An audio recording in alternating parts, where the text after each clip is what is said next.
Did you know Darwin was a round table member? Do you know who established the round table? Great Britain.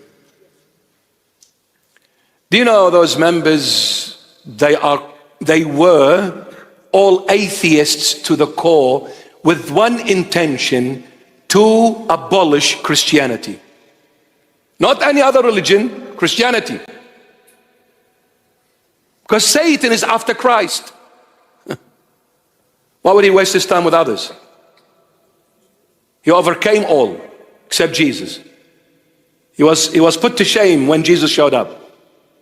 So that's why he can't stand the name of the Lord Jesus. The moment you invoke the name of the Lord Jesus, all hell breaks loose. What happened? Isn't like freedom of religion and freedom of speech applies to everyone? How come when I talk all of a sudden I am a discriminative person, I'm a judgmental person, I'm this, I'm that? Why? Why? Well, freedom of speech is for everyone. Freedom of religion is for everyone. Just like you say whatever you want to say, I'll say what my faith is all about.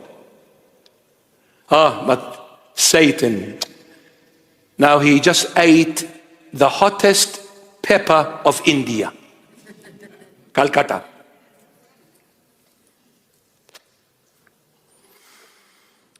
The ultimate purpose of life is a relationship with God. You either find it or you walk away from it. The moment you walk away from it, you will never have any meaning of life, nor a purpose of it.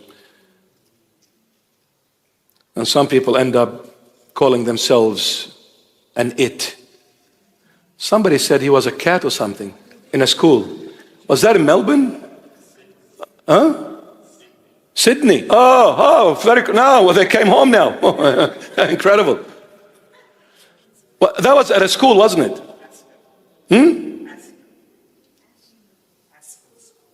It was a school, yes. So imagine a teacher at school calling themselves a cat. What kind of morals are they going to teach these little children? If you're a cat, well, sorry, I don't take my knowledge from a cat. But you see, whoever employed you is a catter than you.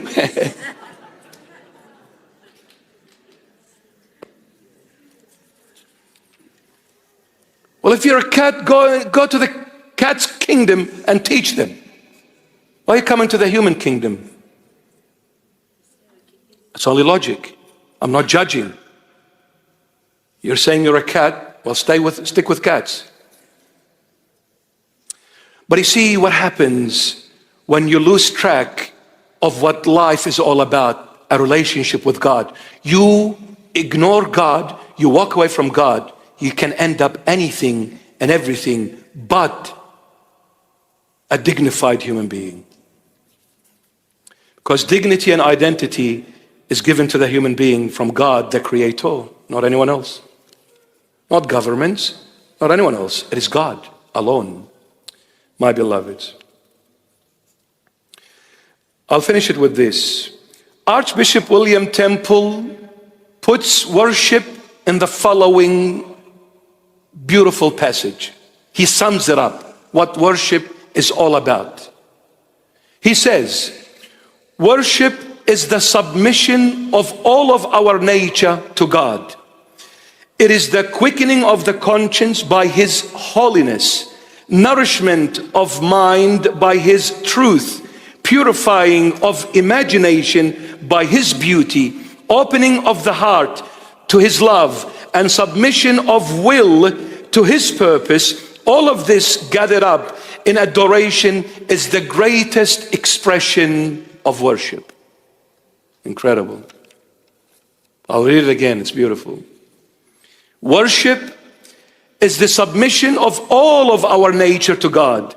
It is the quickening of the conscience by His holiness, nourishment of mind by His truth, purifying of imagination by His beauty, opening of the heart to His love, and submission of will to His purpose. All of this gathered up together in adoration is the greatest expression of worship.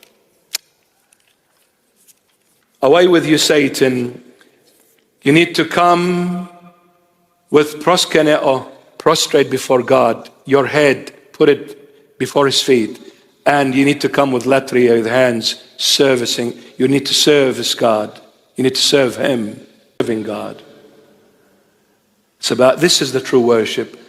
All of me is at your service, Lord. From head to toe. My head, my intellect, my imagination, my thought, and my work, it is all yours. You made me, you created me, you guide me, you lead me, Lord, into your truth. And let me worship you from the heart. It's not about obligations being fulfilled and duties being adhered to. No, it's about worship out of love. Worship out of love. 3 temptations. First one, if you're the Son of God, say to these stones to be bread. Tempting the intellect. Intellect, if it yields, will lead you to materialism. You'll become a materialistic person. At the end, you'll end up with nothing. Second one, cast yourself down from this high place using the will.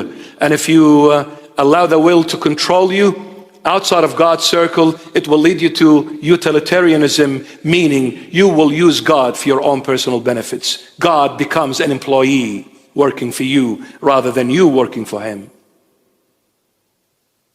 And the third one, if you are the Son of God, if you bow and worship me, I'll give you the kingdoms of the world and their glories, treasure, pleasure. He says, no, it is written you will worship your God only, proskeneo. You bow your head before him and you will come to him in service, latria.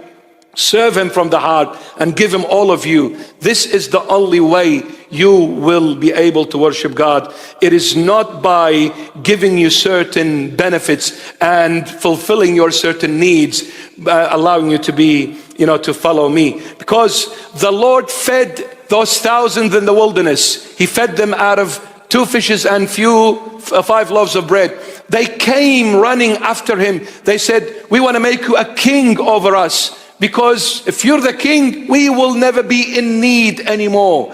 The Lord looked at them. He said, you do not follow me because you love me. You follow me because your tummy got filled. I don't want people to enter my kingdom for the sake of their benefits being fulfilled. I want people to follow me for me and nothing else outside of me. Even if I put you in hell, I still want you to love me. Now that is a true love. In good times and in bad times. Not only in good times. No, if you love me truly, you need to stick by me in bad times as well. In sickness, in poorness as well. That is true love. And the Lord says, if you want to follow me, you need to love me. Even if I do nothing for you, you need to love me. How will I know your love is genuine?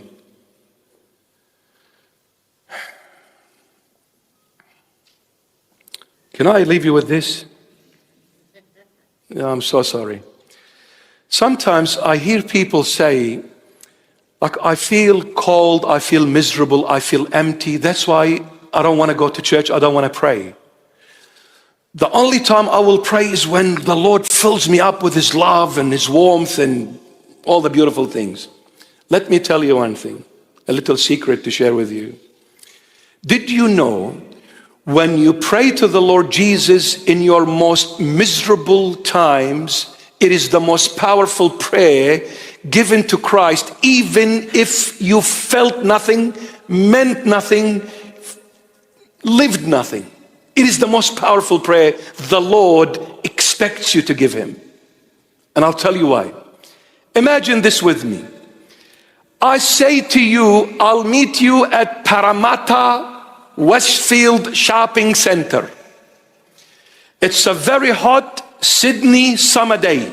But I'll say to you, I'll meet you at 1 p.m., the hottest time in summer. But it is at Westfield's Parramatta. And you're waiting there for me. 1 o'clock came, I didn't show up. 2 o'clock came, I didn't show up. I turned up there at 4 p.m. 3 hours later, I came to you and I said, I'm so sorry, my dear friend. I'm very late. You'll say, oh no, don't worry. I didn't even feel it. I'm sitting in an air-conditioned shopping center. There is plenty of shops. I went and I looked at things, through that glass, and I bought a coffee and some donuts. I had some lunch, and it was beautiful. I don't want to leave. You shouldn't have just come at all. I really enjoyed it. But imagine this. I say to you, on the hottest day in summer, that I will meet you at Ayers Rock, the Northern Territory, in the middle of the desert. No shelter, no shade, no nothing. And I'll meet you at 1, and I come at 4 o'clock, and I still see you there waiting for me. Now that is true love. But at Westfields wasn't. Even though at Ayers Rock you were telling me off. You said, you burnt me here, man. Where are you? Why aren't you coming? I was whinging. I was complaining.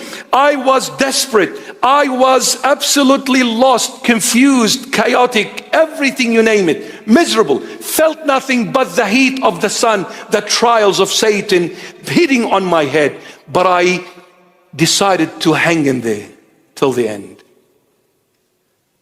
Even though the prayer was very weak, but because I hanged in there till the end, now that is very powerful. It proved that my love for the one I waited for was genuine. Genuine. Now this is the Lord. In your most difficult time, just hang in there for me. Because I'm coming. My time is perfect. You think I'm delaying it. I'm not. I walk in perfection. I do things in perfection. I time things in perfection. Just wait for my time, not your time. Because when I come, when I show up, then you'll understand why it took that long for me to show up. Then you'll understand why. I want you to be mature. I don't want you to be born premature. I want you to be mature. God bless you.